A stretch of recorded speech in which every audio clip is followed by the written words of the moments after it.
যোৰহাটত শিশু তথা নৱপ্ৰজন্মক মান্যতা দিয়াৰ উদ্দেশ্যে প্ৰিজম অনুষ্ঠানৰ শুভাৰম্ভণি দুখনকৈ গ্ৰন্থ উন্মোচন যোৰহাট বিজ্ঞান কেন্দ্ৰ আৰু তাৰকাগৃহ প্ৰেক্ষাগৃহত প্ৰিজম নামৰ এটি অনুষ্ঠানৰ আজি শুভাৰম্ভ কৰা হয় শিশু তথা নৱপ্ৰজন্মক চিন্তাক মান্যতা দিয়াৰ বাবে এই প্ৰিজম অনুষ্ঠান মুকলি কৰে সমান্তৰালকৈ প্ৰিজম নামৰ এখনি পুস্তিকা আজি ৰাইজৰ মাজলৈ মুকলি কৰি দিয়ে পুস্তিকাখনি উন্মোচন কৰি যোৰহাট জগন্নাথ বৰুৱা বিশ্ববিদ্যালয়ৰ অধ্যাপক ডক্টৰ সেলিম আলী আহমেদে আনহাতে অনুষ্ঠানত কেশৱ চৰণ দাসৰ গ্ৰন্থ সাক্ষীৰ নিৰৱতা নামৰ এখনি গ্ৰন্থ উন্মোচন কৰা হয় গ্ৰন্থখন উন্মোচন কৰি বিশিষ্ট কবি পৰিমল বকুল বৰুৱা আনহাতে এই অনুষ্ঠানৰ সন্মততা দেৱব্ৰত মহন্ত আৰু কুশল দাসে সকলোৰে সহায় সহযোগিতা কামনা কৰিছে নিউজ টেক্স ৰিপৰ্ট বিগ নিউজ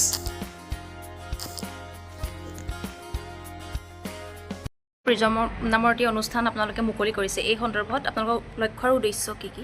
হয় প্ৰিজম বৰ্ণিল আকাশৰ সন্ধানত আমাৰ বিভিন্ন ধৰণৰ কাৰ্যসূচী আছে কিন্তু মূলতঃ আমি শিশু শিক্ষাক কেন্দ্ৰ কৰি কাৰ্যসূচীবোৰ ৰূপায়ণ কৰিম আমাৰ ধৰক শিশুৰ কাৰণে শিশু শিক্ষাৰ কৰ্মশালা TI কৰ্মশালা তাৰপিছত শিশু গ্ৰন্থমেলা শিশু সাহিত্য য'ত থাকিব শিশুসকলে লিখা আৰু শিশুসকলৰ বাবে লিখা তাৰপিছত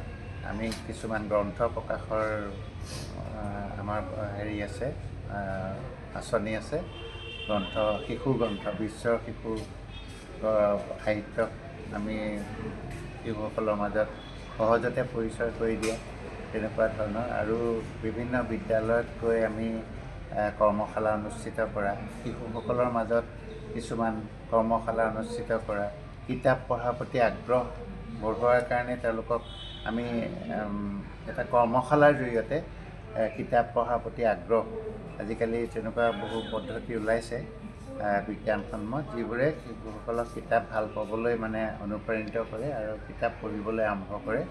গতিকে তেনেকুৱা বহুখিনি উদ্দেশ্য লৈ পেলাই আমি এই অনুষ্ঠানটো কৰিছোঁ আমি প্ৰথম যোৰহাটত আজি শুভাৰম্ভহে কৰিছোঁ ইয়াৰ কাৰ্যসূচী আমাৰ জুলাই মাহৰ পৰা আৰম্ভ হ'ব জুলাই মাহত আমাৰ কৰ্মশালা হ'ব শিক্ষকসকলৰ আৰু শিশুসকলৰ মাজত এখন গ্ৰন্থমেলা শিশু গ্ৰন্থমেলা এনেকুৱা ধৰণৰ কেইটামান আমি কাৰ্যসূচী লৈছোঁ আৰু ইয়াত আমাৰ বিশেষকৈ যুৱক চাম নৱপ্ৰজন্মৰ ল'ৰাখিনিক আমি মূল শক্তি হিচাপে আমাৰ লগত আছে তেওঁলোকৰ উৎসাহ উদ্দীপনাক আমি